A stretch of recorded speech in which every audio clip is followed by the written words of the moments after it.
ಮಣ್ಣಿನ ಮಕ್ಕಳಿಗಾಗಿಯ ಚಂದದ ಕಾರ್ಯಕ್ರಮ ಕೃಷಿ ದರ್ಶನ ನವೆಂಬರ್ 23 ಸೋಮವಾರ ಸಂಜೆ 6:30 ತೊಗರಿ ಬೆಳೆಯಲ್ಲಿ ಕೀಟಗಳ ನಿರ್ವಹಣೆ ಈ ಕುರಿತು ಮಾಹಿತಿ ಹಂಚಿಕೊಂಡಿದ್ದಾರೆ ವಿಜ್ಞಾನಿ ಡಾಕ್ಟರ್ ಕೇಶವರೆಡ್ಡಿ.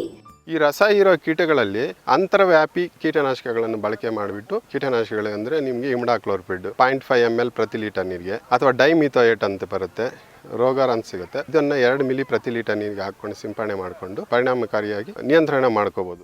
ಹೆಬ್ಬೇವು ಕೃಷಿಯಲ್ಲಿ ತಮ್ಮ ಅನುಭವ ಹಂಚಿಕೊಂಡಿದ್ದಾರೆ ಪ್ರಗತಿಪರ ಕೃಷಿಕ ಸುರೇಶ್.